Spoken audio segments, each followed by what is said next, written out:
அஸ்ஸலாமு அலைக்கும் வரஹ்மத்துல்லாஹி வபரகாத்துஹு. கண்ணியத்திற்குரிய எல்லாம் வல்ல அல்லாஹுவின் நல்லடியார்களே, சகோதர சகோதரிகளே, அல்லாஹுடைய மாபெரும் அருளால் அவனால் கடமையாக்கப்பட்ட ரமலானுடைய நோன்பு எதற்காக நோக்கப்பட்டது, அதன் நோக்கத்தை முழுமையாக நாம் அறிந்து அதை அடைந்து விட்டோமா என்பதை உணர்ந்து கொள்வதற்காக சில செய்திகளை உங்கள் கவனத்திற்கு கொண்டு வருகிறோம். அல்லாஹு ரப்புல் ஆலமீன் இந்த நோன்பை கடமையாக்கிய பொழுது கூறினான், குத்திப அலைக்கும் சியாம் கமா குத்திப அலல்லதீன மின் கப்லிக்கும். உங்களுக்கு முன் சென்ற சமுதாயத்திற்கு நோன்பு கடமையாக்கப்பட்டது போல உங்களுக்கும் நோன்பு கடமையாக்கப்பட்டிருக்கிறது. எதற்கு? லஅல்லக்கும் தத்தக்கூன், நீங்கள் இறைவனை அஞ்சுபவர்களாக ஆகலாம் என்று அல்லாஹ் சொல்கிறான். இறைவனை அஞ்சக்கூடியவனாக ஒரு மனிதன் உருவாகுவதற்கு அல்லாஹ் காட்டித் தருகின்ற வழிமுறைகளில் ஒன்று நோன்பு.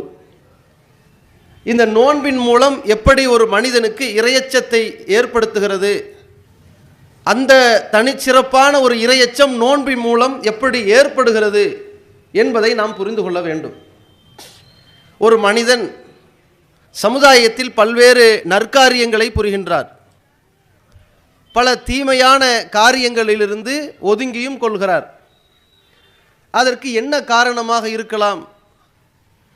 ஒரு தீமையான காரியத்தை செய்யும் பொழுது தன்னுடைய பெற்றோர் அதை தடுப்பார்கள், செய்தால் கண்டிப்பார்கள், தண்டிப்பார்கள், அல்லது உறவினர்கள் அதை கண்டிப்பார்கள், அல்லது பார்க்கின்ற சமுதாய மக்கள் அதை சுட்டிக்காட்டி நம்மை திருத்துவார்கள், கண்டிப்பார்கள், எச்சரிப்பார்கள். அப்போ ஊர் மக்கள்கிட்ட நாம் அசிங்கப்பட்டு விடுவோம், எனவே நாம் பாவங்களை செய்யக்கூடாது, தீமைகளில் ஈடுபடக்கூடாது என்று ஒருவன் அஞ்சி ஒதுங்கிக் கொள்கிறான்.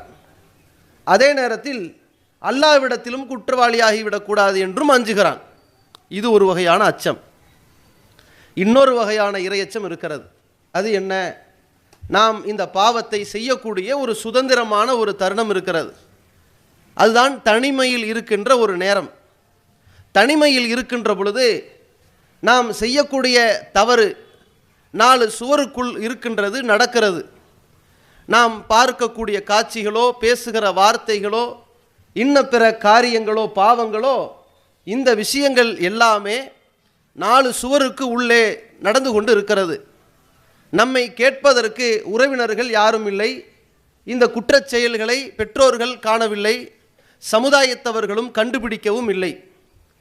இந்த ஒரு தனிமையான நேரத்திலே ஒருவர் பாவம் செய்கிறார் என்றால் அவர் அல்லாஹுவை அஞ்ச மறந்துவிட்டு பாவம் செய்கிறார். இந்த தனிமையான நேரத்தில் ஒருவர் பாவம் செய்வதை விட்டு ஒதுங்கிக் கொள்கிறார் என்றால் யாருக்காக இதை செய்தார்? இந்த ஒதுங்குதல், இந்த விலகுதல் எதன் வெளிப்பாடாக ஏற்பட்டது என்றால், இந்த தவறை ஊர் மக்கள் அறிந்து கொள்ள முடியவில்லை, பெற்றோர்களால் கண்டுபிடிக்க முடியாது, பிள்ளைகளால் கண்டுபிடிக்க முடியாது, சமுதாயத்தவர்களால் கண்டிக்கவும் முடியாது. ஆனால் நமக்கு அல்லாஹ் ஒரு வானவரை நியமித்திருக்கிறான். அவர் நம்முடைய எல்லா தீய செயல்களையும் கணக்கிட்டு கொண்டு இருக்கிறார், குறித்து வைத்து கொண்டு இருக்கிறார். அதே நேரத்தில் அல்லாஹ் நம்முடைய செயல்களை எல்லாம் கண்காணித்து கொண்டு இருக்கின்றான். இன்னஹு அலீமுன் பிதாத்தி சுதூர், உள்ளங்களில் உள்ளதை கூட அவன் அறியக்கூடியவனாக, தெளிவாக அறிந்திருப்பவனாக இருக்கிறான். நம் கண் ஜாடையை கூட அல்லாஹ் அறிந்தவனாக இருக்கிறான். நஹ்னு அக்ரபு இலைஹி மின் ஹப்லில் வரீத், அவனுடைய பிடரி நரம்பை விட அருகாமையில் இருக்கிறோம் என்று அல்லாஹ் சொல்கிறான்.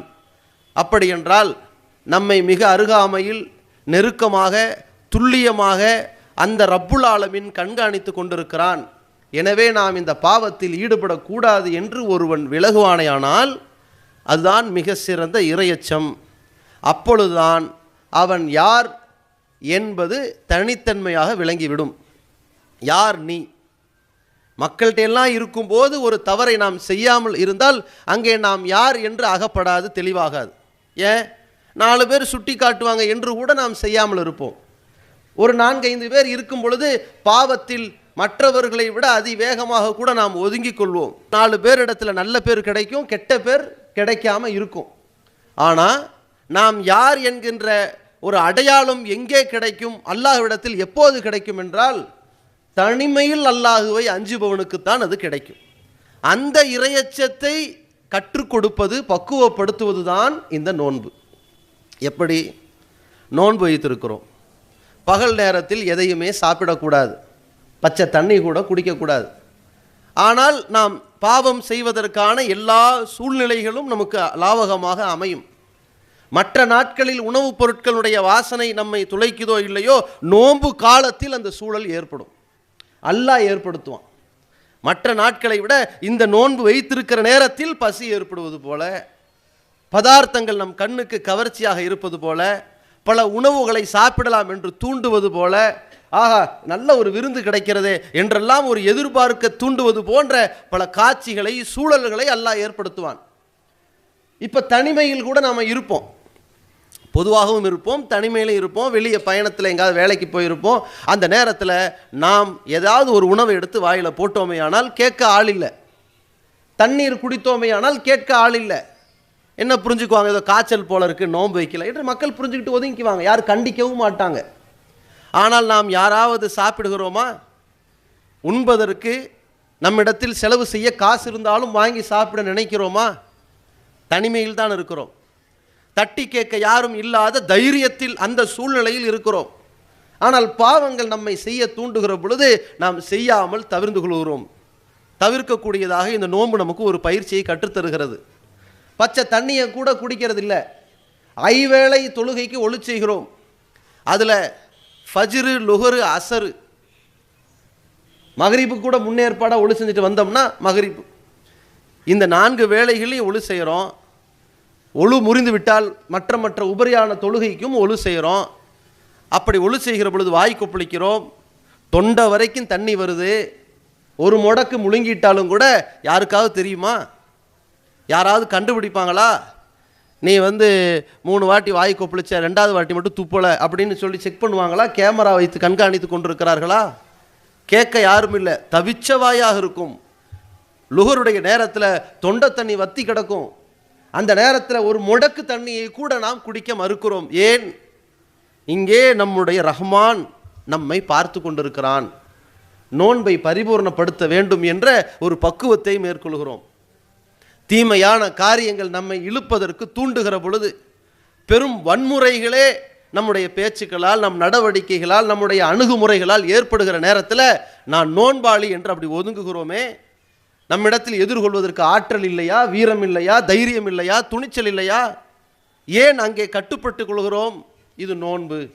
இப்படியாக ஒரு மனிதனுடைய ஒழுங்குகளை, குறிப்பாக தனி மனிதனுடைய அந்தரங்க வாழ்க்கையில் அவனுக்கு வரவேண்டிய இறையச்சத்தை இந்த நோன்பு கற்றுக் கொடுத்திருக்கிறது. இந்த நோன்பை மிகச் சரியான முறையிலே இதை உணர்ந்தவர்களாக நாம் பயிற்சி பெற்றது உண்மையானால், இந்த பாடம் நமக்கு வருடத்தின் 11 மாதங்களும் பிரகாசிக்க வேண்டும், வெளிப்பட வேண்டும். தனிமையில் இறைவனை அஞ்சுவதை பற்றிய ஒரு பயிற்சியை நாம் 11 மாதங்களில் எல்லா காரியங்களில் வெளிப்படுத்தி காட்டணும்.